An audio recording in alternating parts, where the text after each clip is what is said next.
Is it enough to call yourself an incel to be one?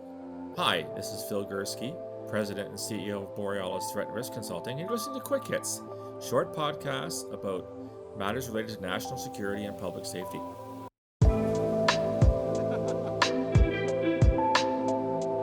We here in Canada are witnessing a very interesting trial going on right now with respect to a man called Alek Minassian, who in April of 2018 drove a van down Yonge Street, a very popular, very busy street in Toronto, killing, I think, 11 people and wounding another 20.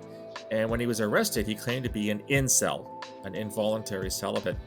As I mentioned, the trial is going on right now, and a lot of interesting information is coming out. So I thought I would bring back to the program Naama Kates, who you heard a couple of months ago. She is the one person who knows more about incels than anyone that I know of, and I wanted to get her feedback and her input on what's happened so far. So Naama, again, once again, thanks for joining me on the podcast. My pleasure. Thanks for having me. You say you've been following the trial so far. What are your thoughts? What do you make of it up to this point? Well, it's been interesting. I'm a little bit surprised that they're going for an insanity defense, but in some ways, I guess I believe that Minassian was pretty much insane on the day that this happened. At least he had some kind of psychotic break or something. I don't know if that's much of a defense. There have been some interesting attempts or rulings so far in the court case. One is that the court, the judge has sealed the interviews of Alek Minassian because a psychiatrist said that if he airs them, if they're provided publicly, they may incite others to violence. What do you make of that? Well, I don't know that I uh, agree with that necessarily, but then again, there is in some sense I actually really do, and I actually kind of respect that decision because I do believe that a lot of this so-called incel violence, a lot of I'm speaking about the several cases that there have been the results of copycat killers more than anything else, more than the incel ideology, as people say, or these other factors. I think that some of these individuals, Minassian especially, read about and read the manifestos and watch the videos and the thoughts of these, previous attackers. He spoke very um, sort of highly and emotionally in his own way about Elliot Rodger and Chris Harper Mercer. Mhm. So I do think that media attention and the availability of the content and the thoughts of these attackers does actually have the ability um, to lead to inspire others to do the same. You just raised an interesting point there, Nama. You talked about copycat. Now, in your estimation, and full disclosure, I'm sure you haven't talked to Manassian, unlike the other bazillions of incels you talked to in the past couple of years. Do you think possibly he's making it up in the sense that here's a guy with issues like we all have, and he was looking for something to explain or justify his actions, and that he just stumbled across incels online and said, "Hey, that's me. I want to be one of those." Is it possible he really isn't an incel then? I don't believe that he isn't an incel, and I don't believe that he's making it up as a manipulation or as a tactic, making it up in the way that we would understand. I do believe, and I've said this from very early on, that some of the statements he made in his interrogation footage and the transcripts that are available are factually false. He claims to have spoken to Elliot Rodger and Chris Harper Mercer directly. He also tells a story. About the event that sort of triggered him into believing in this beta uprising that led him to take these 10 lives as being rejection from women that happened at this Halloween party, et cetera, et cetera. I don't believe that any of that is true. I think that when I heard that, it seemed almost word for word from Elliot Rodger's manifesto. I don't believe it's true. I don't think he could have possibly spoken to Rodger or Harper Mercer because the platforms he mentioned and the timelines don't really add up.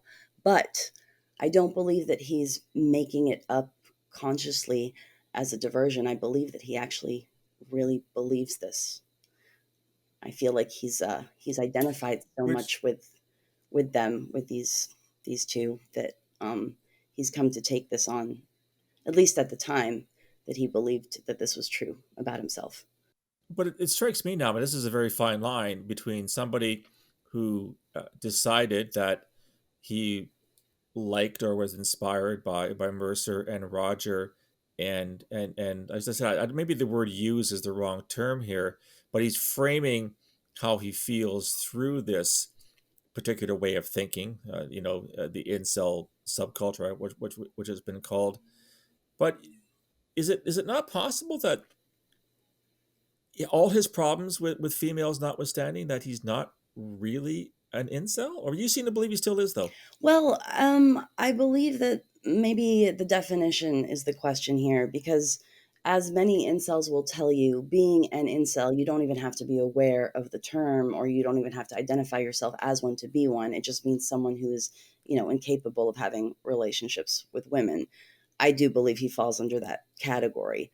If we define incel as someone who believes in a certain ideology or is part of a movement, then that's a different story. I don't believe that he was heavily influenced or involved in that movement for a substantial period of time at all. I know that his history was that he tried to join the military. That didn't work out for him. After a few weeks, he'd gotten fired from jobs. He had all kinds of personal sort of little failures, and he was not, in certain ways he seemed to have been not too high functioning, though in other ways, he was too. He had skills in computers and whatnot. But I believe that after sort of a series of attempts to try to find an identity for himself, to carve out an identity and to feel like a man and to feel accepted, that he was already sort of on the brink, and he found this material, and he used that in a way to justify what he did. But I don't think it was a conscious manipulation, if that makes sense. I think he really believed what he was saying at the time. I think that does. I still think it really leaves the question open about whether or not, looking at it as objectively as we can, which is really hard in this case, whether we could actually say that he, I don't know, I don't know, I'm not quite sure how to phrase this, whether or not he should be considered as part of the incel subculture. I think this is something that still needs to be determined. Something else that's come up in the trial, Nama, which has been highly criticized, is the defense says that the fact that he was autistic. So they're claiming he's Yeah. autistic, Hmm. and that his autism left him vulnerable Yeah. to what they're calling the ramblings of a mass killer, i.e., Elliot Rodger. And Hmm. the not surprising, the chair of the Autism Board for Canada, Autism Canada, has really criticized the defense for trying to say this. What are your views on that? Well, yeah, that's a tough one too. I understand why people are, you know, in sort of outraged by this claim, and that people that are maybe on the autism spectrum themselves feel that this characterization, that you would use this as a defense, or say that autistic people are particularly prone to violence or to being influenced, is sort of an inflammatory statement. On the other hand, though we want to be sensitive to that, and of course, the people on the spectrum are no more likely to be violent than anyone else, I do believe that that sort of personality type, or characterological, tendency, of black and white thinking and hyper focus, combined with difficulty in having social relationships, does perhaps make someone a little bit more vulnerable to certain types of content. But I think they're sort of misusing that term. He was diagnosed on the autism spectrum at a young age, so that's legitimate. But I think there are other mental health issues going on with him, and other sort of psychosocial issues, especially going on with Manassian, that people were not aware of it. And I think that to pin it all on autism is not right. Like you and I talked about the first time we chatted together, you stressed that, the vast majority of those who identify as incel are not violent in nature. It's a very, very, very, very small percentage. And I think what, people who advocate for autistic individuals in Canada and elsewhere are saying, let's not tar everyone with Mhm. the same brush. Let's not use autism as Mhm. a gateway, if you will, for someone to become violent. Last question, Nama. And I know you're not a psychiatrist, and but do you think the defense will win and have him found not criminally responsible? No, I don't think they will. I I don't think that this type of crime and this defense that they're using has, I don't think they stand a chance. I think part of the reason that they're trying to sort of play down the maybe some of the incel issues is because of that terrorism designation that just happened, and that now sort of the public and general perception is that being an incel and being a part of this movement is akin to being a terrorist, and I think that that's wrong as well. But I don't think that they will succeed. Well, and in that whole terrorism question, you and I do fall on the same side there. We don't think that it should be classified as terrorism. Just to clarify, the Manassian has not been No, charged with terrorism. The other individual that carried the attack in Toronto in February of this year has. Listen, Nam, I really appreciate you taking the time to come in and just shed some light on this. As I've said to my audience before, I don't know anybody in the Western world who knows more about incels based on the fact that you have spent so much time talking to them, understanding them. Thanks for sharing your insights, and thank you for shedding some clarification on this. my pleasure. Thanks for having me, and always good talking to you. So that was my conversation with Naama Kates. Where do you stand in the whole Manassian trial? Do you think he's going to get off? Do you think that maybe there's what was the role of autism? What was the role of mental stress? Love to hear from you. You can give me some feedback on email, borealisrescue@gmail.com, or on Twitter at borealissaves. You also can find me on LinkedIn and Facebook. If you like the content, want to hear more, go to my website, borealisthreatrisk.com, hit the subscribe button, provide your email address. You get all the daily updates free of charge first thing in the morning. Love to hear from you. We'll talk to you again soon. Stay safe.